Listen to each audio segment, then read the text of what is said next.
এটি একটি ডিম। বাজারে এর দাম বড়জোর ১৫ টাকা। সাধারণ মানুষের কাছে এটা পুষ্টির যোগানদার। কিন্তু বাংলাদেশের রাজনীতির ময়দানে এই সাধারণ ডিমটি এখন সবচেয়ে বড় মারণাস্ত্র। এটি যখন কারো শরীরে গিয়ে লাগে তখন লক্ষ্যবস্তু ব্যক্তিটি কেবল রক্তাক্ত হন না, বরং তিনি জনসমক্ষে হাস্যকর হয়ে ওঠেন। কেন বাংলাদেশের রাজনীতিতে ডিম তত্ত্ব এত প্রভাবশালী? কেন এটি বড় বড় নেতাদের রাতের ঘুম কেড়ে নিচ্ছে? নাসিরউদ্দিন পাটোয়ারি থেকে শুরু করে হেভিওয়েট মন্ত্রী সবার ভাগ্যে জুটেছে এই ডিম। আজ আমরা ব্যবচ্ছেদ করব বাংলাদেশের রাজনীতির এই নতুন এক থিওরি বা ডিম তত্ত্ব।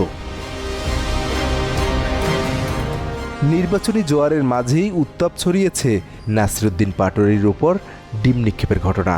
নাসিরউদ্দিন পাটোয়ারি সরাসরি কাঠগড়ায় দাঁড় করিয়েছেন বিএনপির স্থায়ী কমিটির সদস্য মির্জা আব্বাসকে। তার দাবি, এটি মির্জা আব্বাসের প্রত্যক্ষ ইন্ধনে করা একটি সন্ত্রাসী কার্যক্রম।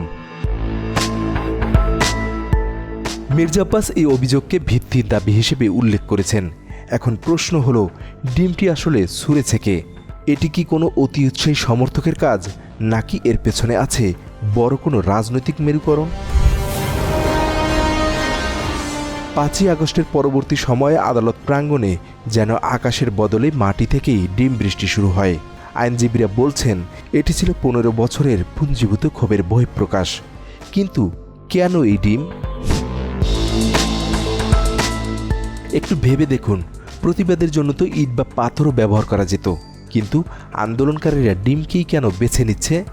কারণ এর পেছনে কাজ করছে এক গভীর মনস্তাত্ত্বিক সমীকরণ। ইট মারলে মানুষ সিম্প্যাথি পায়, কিন্তু ডিম মারলে মানুষ হাসাহাসি করে।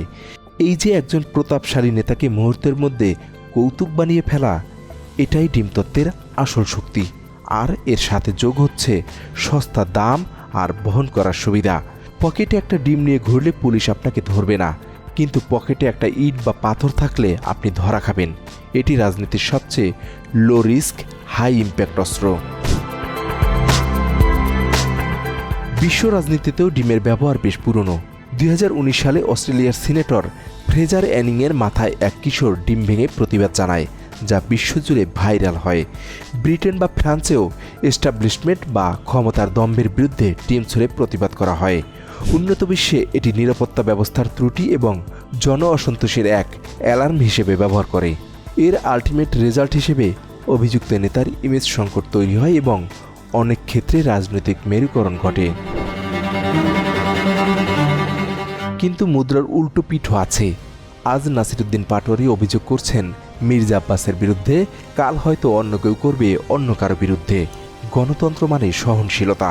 ব্যালট বক্সে ভোট দিয়ে কাউকে প্রত্যাখ্যান করাটা গণতান্ত্রিক অধিকার, কিন্তু রাস্তায় ডিম ছুঁড়ে অপমান করাটা কি আমাদের রাজনৈতিক সংস্কৃতিকে আরও পিছিয়ে দিচ্ছে না?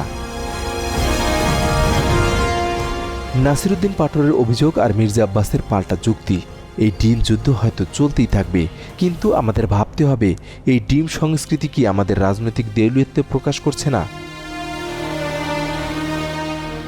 ঘৃণা আর অপমান দিয়ে কি কখনো সুস্থ গণতন্ত্র প্রতিষ্ঠা সম্ভব? আসুন আমরা ডিমকে কেবল প্রোটিন হিসেবেই রাখি, প্রতিবাদের হাতিয়ার হিসেবে নয়। রাজনৈতিক বিরোধ মেটাতে ডিমের বদলে আসুন আমরা ব্যালট আর যুক্তির ব্যবহার করি, কারণ দিন শেষে দেশটা আমাদের সবার, আর সহাবস্থানই হোক আমাদের রাজনীতির মূল মন্ত্র।